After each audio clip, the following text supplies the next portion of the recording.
Okay, it's Paul from the Out There channel, working on this EMF project so I can have this on permanently power supply off the wall, AC, and I can then stand it up somewhere where the camera can record it all night long and see if it flickers for activity while I sleep.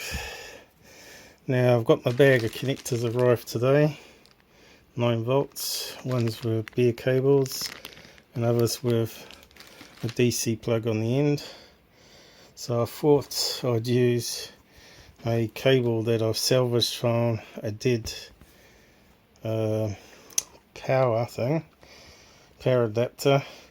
Always keep the connectors and cables just in case you use it for a project. And we've got an inner and outer being the ground and white being the positive. Normally that should be red though, shouldn't it? Red is positive. So what I'd need to do is swap those around on a power outlet device of 9 volts and modify that. So I'm going to need to find one of my converter connectors,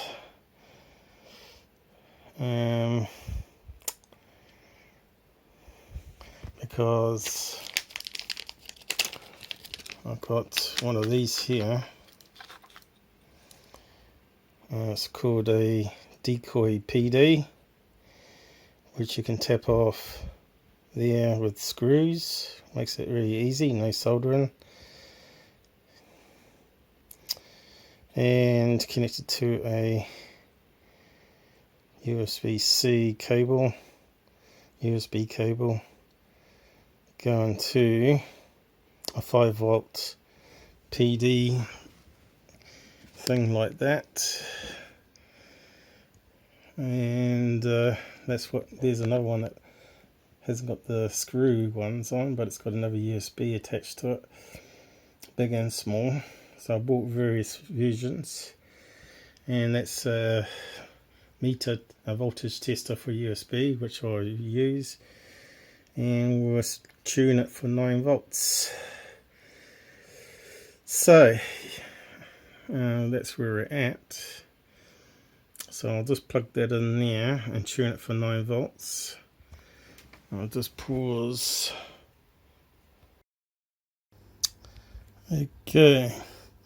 So the other decoy didn't work, so I looked at another one. Let's see if I can take it out the holder here.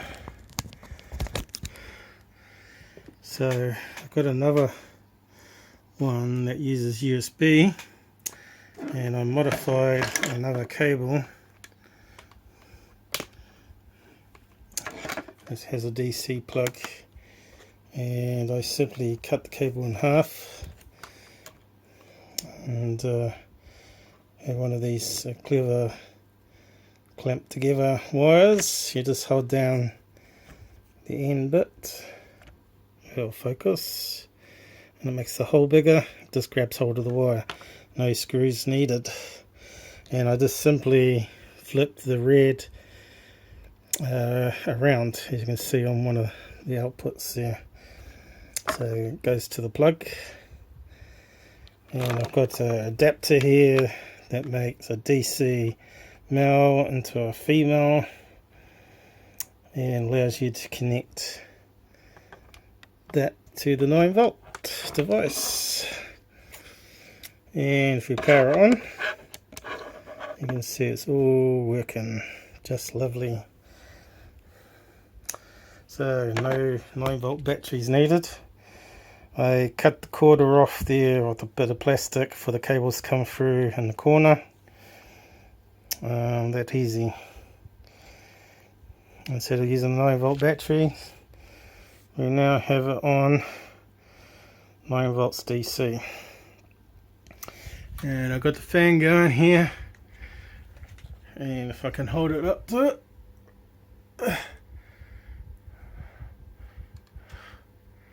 you can see it's just hitting the orange.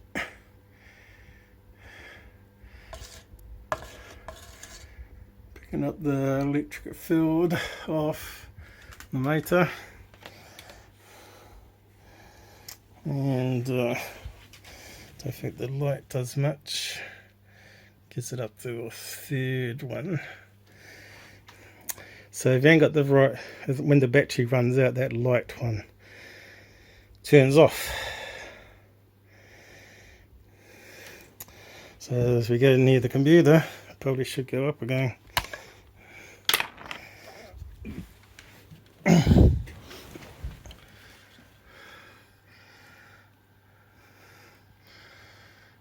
I'm using this horrible Sony camera that overexposes things, as you can see. But you can see it's not really much EMF given off.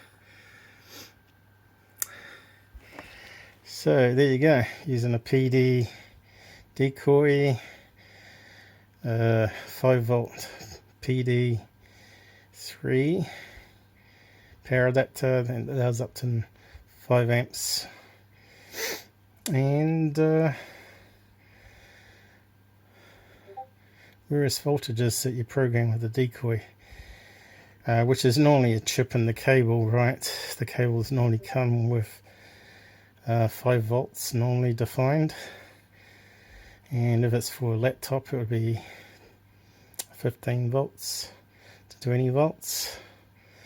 So they pre-program it in the chip with the Decoy over there. Allows me to push the little buttons here to program it, tell it what voltage I want it coming up the cable. So it's just a matter of setting it up now in the other bedroom and see if I get a power point that's close. That might be a bit tricky, so I'll go and do that now and set it up. So yeah, it took me a bit of time. So I forgot to mention this gadget here. Simple wire stripper. You just put your cable in the grippy bit there. It's got a blade, a razor blade, and just rotate it around in a circle and just pull off the wire. So that's what I use to strip the wire, and it made an easy job.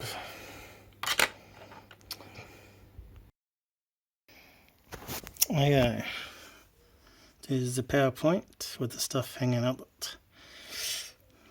I don't like it being too long because it'll get knocked and damaged, but I could wrap some tape around it. I will just try that for now. And I put an extender cable on, a DC extender cable, and I also put a 3M hook on the back so I can hang it up on the TV here. Just a grunty old hook on the back. Half covered the holes there. I guess that's part of the detection. I'm not too sure of the EMF. Best not to cover up everything. And maybe it's got a speaker on there. When it hits red, I don't know. But so far we've got it up to orange. It never beeped. And you can see there, you should be able to view from the camera if anything happens. So I'll go and get a sample of that off the other camera, which is over there, remember? No, it's got a wide angle lens on it.